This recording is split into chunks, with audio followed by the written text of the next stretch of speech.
Hello dear students, welcome to Active Academics. आज की ये वीडियो बहुत इंटरेस्टिंग टॉपिक पे होने वाली है।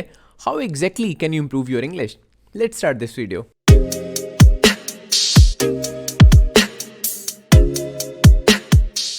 कुछ दिनों पहले एक स्टूडेंट का कमेंट आया था मेरे चैनल पे। उसने क्वेश्चन पूछा हुआ था कि एग्जैक्टली किस तरह से उसको आंसर्स लिखने चाहिए इन द एग्जाम्स, क्रैमिंग करके या फिर अपनी लैंग्वेज में। एंड उसने ये भी बोला हुआ था कि जब वो ट्राई करता है अपनी लैंग्वेज में लिखने की तो बहुत सारी ग्रामेटिकल मिस्टेक्स होती हैं, उसकी वजह से सेंटेंस स्ट्रक्चर बहुत बेकार बनती है एग्जाम्स में, राइट। तो उसकी वजह से क्या आता है, परफॉर्मेंस पे कई बार काफ़ी बुरा इफेक्ट पड़ता है। तो इससे बचने के लिए क्या करना चाहिए, कैसे इंग्लिश को इम्प्रूव करना चाहिए? First of all, I want to make one thing very clear. This video is specifically targeted for the beginners. If you consider yourself decent enough in the English language, you don't need to watch this video. Clear? So, how exactly can someone improve his English? The honest answer is by keeping yourself engaged with the English language. There are multiple ways to keep yourself engaged with the English language. अगर आप ऐसा सोचते हो कि कुछ दिनों में या कुछ हफ्तों में आपकी इंग्लिश इंप्रूव हो जाएगी, I don't want to demotivate you, but ये बहुत इम्प्रैक्टिकल सी चीज़ है। Because language learning it takes quite a lot of time, right. बहुत टाइम आपको देना पड़ता है, चाहे वो फिर कोई भी लैंग्वेज हो, ज़रूरी नहीं कि इंग्लिश ही है। कोई भी लैंग्वेज आप सीखते हो ना, जब आपको टाइम उसको देना पड़ता है तभी जाके आप उसमें लेट्स से महारत हासिल करते हो। ठीक है, महारत तो चलो हासिल होती ही नहीं है। अगर फॉरेन लैंग्वेज है, आप इंप्रूव करते जाते हो एकदम एक्सपर्ट तो आप कभी भी नहीं बन सकते, राइट। ऑलवेज नई नई चीज़ें आप सीखते रहोगे, ठीक है। And that is the fun of learning new languages. अगर मैं लैंग्वेज लर्निंग की बात करता हूँ, आपको पता होगा हर लैंग्वेज के 4 एस्पेक्ट्स होते हैं: reading, writing, listening and speaking. And अगर आप चाहते हो किसी भी लैंग्वेज में इंप्रूव करना, इन चारों ही एस्पेक्ट्स पे आपको वर्क करना पड़ेगा। ऐसा पॉसिबल ही नहीं है कि सिर्फ एक एस्पेक्ट पे वर्क करके आप उस लैंग्वेज में बहुत अच्छे हो जाओ। पॉसिबल ही नहीं है, बिकॉज ये चारों जो प्रोसेसेस हैं ये इंटरलिंक्ड होती हैं, इंटर रिलेटेड हैं ये चारों चीज़ें, ठीक है। आपको रीडिंग करनी पड़ेगी, राइटिंग करनी पड़ेगी, लिसनिंग एंड स्पीकिंग, तभी जाके आप उस लैंग्वेज में इंप्रूव हो पाओगे। अदरवाइज भूल जाओ, राइट। पॉसिबल ही नहीं है। ये चारों प्रोसेसेस एक दूसरे के साथ इतनी ज़्यादा इंटरलिंक्ड हैं। The first process is the reading. Reading में आप क्या कर सकते हो, बहुत सारी चीज़ें हैं। फर्स्ट ऑफ ऑल आप नॉवेल्स पढ़ सकते हो, right. For example this is one of my personal hobbies, right. अगर मैं नॉवल रीडिंग की बात करता हूँ, this is the one which I am reading these days, it by Stephen King. बहुत थोड़ा सा पार्ट अभी फ़िलहाल रीड करा है। फ़िलहाल आजकल बहुत कम टाइम में दे पा रहा हूँ नॉवल रीडिंग को, बिकॉज वीडियोस बनाना बहुत it self time consuming task होता है, इस वजह से। Otherwise this is one of my hobbies, right. इसके अलावा आप क्या कर सकते हो, you can read articles. Online बहुत सारे आर्टिकल्स मिल जाते हैं। जिस भी लेट्स से टॉपिक में आपका इंटरेस्ट है उसके रिगार्डिंग आप आर्टिकल्स पढ़ सकते हो। लेट्स से अगर मेरे को क्रिकेट में शौक है तो मैं क्रिकेट के रिगार्डिंग कोई ना कोई आर्टिकल पढ़ सकता हूँ, क्रिकेट की न्यूज़ पढ़ सकता हूँ ऑनलाइन जाके, है ना। For example there are a lot of websites out there, जैसे crickbuzz.com है, तो उसमें इंग्लिश में आर्टिकल्स होते हैं, इंग्लिश में बहुत सारी चीज़ें मिल जाती हैं, इंग्लिश में वीडियोस मिल जाती हैं वहाँ पे क्रिकेट के रिगार्डिंग। तो ये सब कर सकते हो। जिस भी टॉपिक में आपका इंटरेस्ट है उसके रिगार्डिंग कुछ ना कुछ आप रीड कर सकते हो इन द इंग्लिश लैंग्वेज। अब यहाँ पे हो सकता है आप में से कुछ स्टूडेंट्स के माइंड में क्वेश्चन आ रहा हो कि सर आपने तो बोल दिया ऐसे नॉवेल्स पढ़ो, आर्टिकल्स पढ़ो, न्यूज़ पढ़ो ऑनलाइन जाके, लेकिन उनमें इतने भारी भरकम वर्ड्स यूज़ करे होते हैं कि वो समझ में नहीं आते। तो करें क्या, फ़ायदा क्या है ना।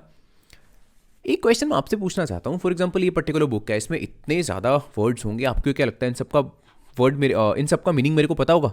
The honest answer is no, right. बहुत नए नए वर्ड सीखने को मिलते रहते हैं रोज़ की रोज़, राइट। जब आप English is not our mother tongue, right. Foreign language है तो ऑफकोर्स आपको नई नई चीज़ें सीखने को मिलती ही रहेंगी। और इनफैक्ट जो कोई बंदा इंग्लिश स्पीकर है ना, नेटिव स्पीकर है, उसको भी सारे वर्ड्स नहीं पता होते। आप इस चीज़ का आंसर दो।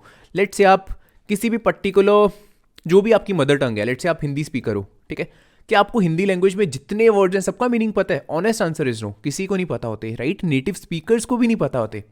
लैंग्वेज का मज़ा ही यही है यार।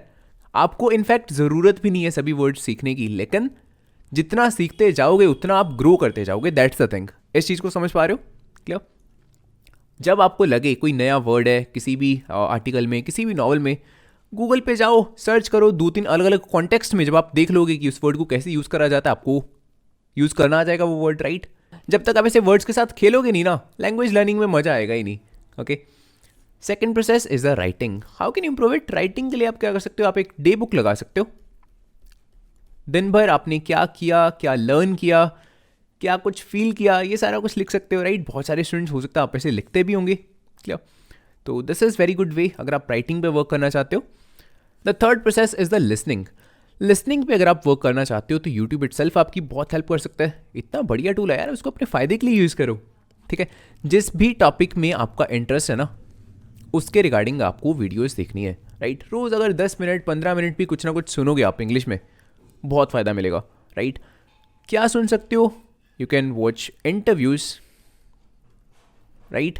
उसके अलावा फॉर एग्जाम्पल एक चैनल है टेड टॉक्स, अगर आप में से किसी ने देखा हुआ है, बहुत इन्फॉर्मेटिव वीडियोस होती हैं, आप वो सुन सकते हो, राइट। अगेन मिलियंस ऑफ तरीके हैं, राइट। अलग अलग चीज़ें सुन के आप इंग्लिश को इंप्रूव कर सकते हो, लेकिन किसी ना किसी वे में आपको जुड़े रहना इंग्लिश के साथ, सबसे ज़्यादा ज़रूरी ये चीज़ है। ठीक है, लिसनिंग का सबसे बड़ा फ़ायदा पता क्या होता है? आपको सेंटेंस स्ट्रक्चर समझ में आनी शुरू हो जाती है। जितना आप लिसन करते हो ना इंग्लिश को, उतना आपको आइडिया लगता है कि हाँ, किसी भी सेंटेंस को फ्रेम कैसे करना है, and that is the most important thing. Mistakes आप क्यों करते हो एग्जाम्स में? बिकॉज सेंटेंस स्ट्रक्चर में गड़बड़ होती है। क्लियर? जितना आप लिसनिंग करोगे उतना आपकी सेंटेंस स्ट्रक्चर बढ़िया होती जाएगी। Clear? The fourth process is speaking. By the way, if you will start working on these processes, you will start seeing the positive changes in the speaking as well. You will start seeing improvements in speaking as well. Clear? Speaking के लिए आप क्या कर सकते हो? आप अपने friends के साथ बातचीत कर सकते हो, कॉन्वर्सेशन कर सकते हो इन द इंग्लिश लैंग्वेज। लेकिन एक चीज़ का यहाँ पे ध्यान रखना है, हेजिटेट आपको बिल्कुल नहीं करना है, राइट। अगर चाहते हो सिर्फ बेस्ट फ्रेंड के साथ आप बात करो इंग्लिश में, सबके साथ बात करने को मैं नहीं बोल रहा ऑफ कोर्स, राइट। अगर आपको हेजिटेशन होती है सबके साथ बात करने में, कोई चक्कर नहीं है। जो आपका बेस्ट फ्रेंड है यार, एटलीस्ट उसके साथ तो आप बातचीत कर सकते हो।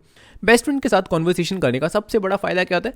पहली चीज़, आपको ये टेंशन नहीं होती है कि अगला बंदा मेरे बारे में सोचेगा क्या, या फिर मेरी बेइज्जती कर देगा। बिकॉज बेस्ट फ्रेंड्स तो वैसे भी करते रहते हैं, उनका तो काम है।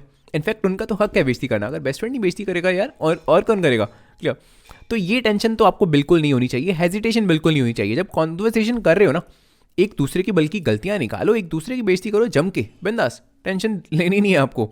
ठीक है, मजे मजे में लैंग्वेज लर्निंग सीखो यार। टेंशन लेके लर्निंग करोगे कोई फायदा नहीं है। अगर आप इन चारों एस्पेक्ट्स पर आज से ही वर्क करना स्टार्ट कर देते हो और रेगुलरली काम करना स्टार्ट कर देते हो, तो आप बहुत कम टाइम में पॉजिटिव चेंजेस देखना स्टार्ट कर दोगे न्यू इंग्लिश लैंग्वेज।